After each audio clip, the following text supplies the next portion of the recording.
Today, the Parliament passed a vote giving Prime Minister Viktor Orban the right to rule by decree for as long as he chooses. The bill, approved on Monday, suspends Parliament and enables Prime Minister Viktor Orban to rule by decree, while threatening journalists who spread so-called fake news with prison terms. Parliament approved the emergency bill on Monday by a two-thirds majority, effectively suspending its own powers. 30th March 2020. Amid the COVID-19 crisis, the Hungarian parliament approved a bill giving Prime Minister Viktor Orban power to rule by decree with no expiring date. As part of the bill package, not only was parliament suspended, but also journalists spreading information about COVID-19 deemed inaccurate by the government could risk up to 5 years in jail. So, how did Hungary end up here?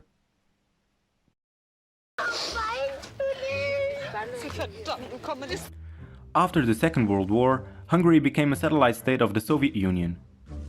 The 45 years of communist occupation deeply influenced Hungarian culture and identity. With the fall of the Berlin Wall and the end of the Cold War, Hungary started its transition from communism to a liberal democracy. The first years of democratic Hungary were marked by changes in the political landscape.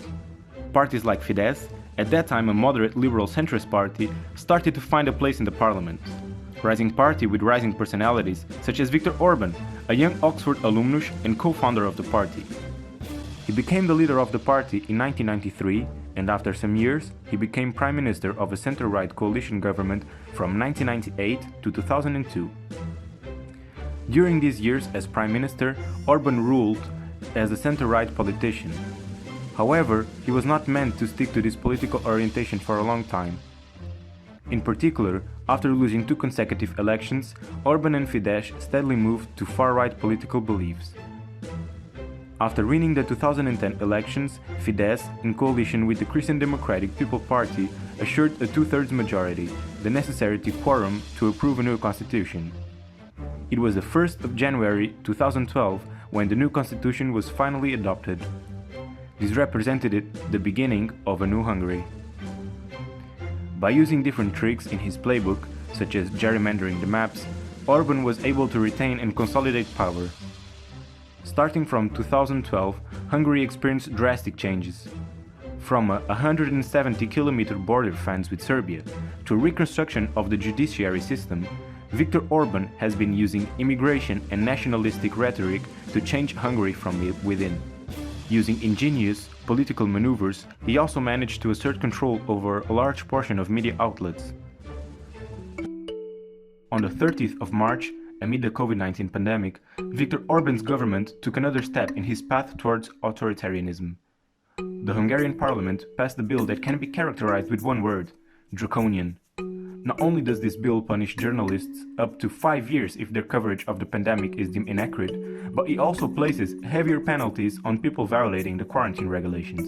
The parliament also seized its functions, allowing the government to bypass the democratic institutions, working without checks and balances.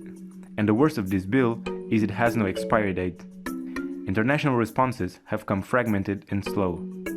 The Council of Europe has already issued a direct statement to Viktor Orban, stating that measures to prevent COVID-19 must be proportionate and in compliance to democratic norms, the rule of law, and to human rights. European Commission President Ursula von der Leyen, not explicitly addressing any specific country, warned member states that, quote, any emergency measures must be limited to what is necessary and strictly proportionate, end quote, and that they must not last indefinitely. Beyond that, the EU has yet to take any firm resolutions against Orban's power grab. This confused scenario leaves us with many questions. Will the EU directly tackle anytime soon the problem of a member state stepping away from the EU democratic values? Should the European People's Party ask Orban's Fidesz to leave the coalition? If this move proves successful, will other countries follow suit?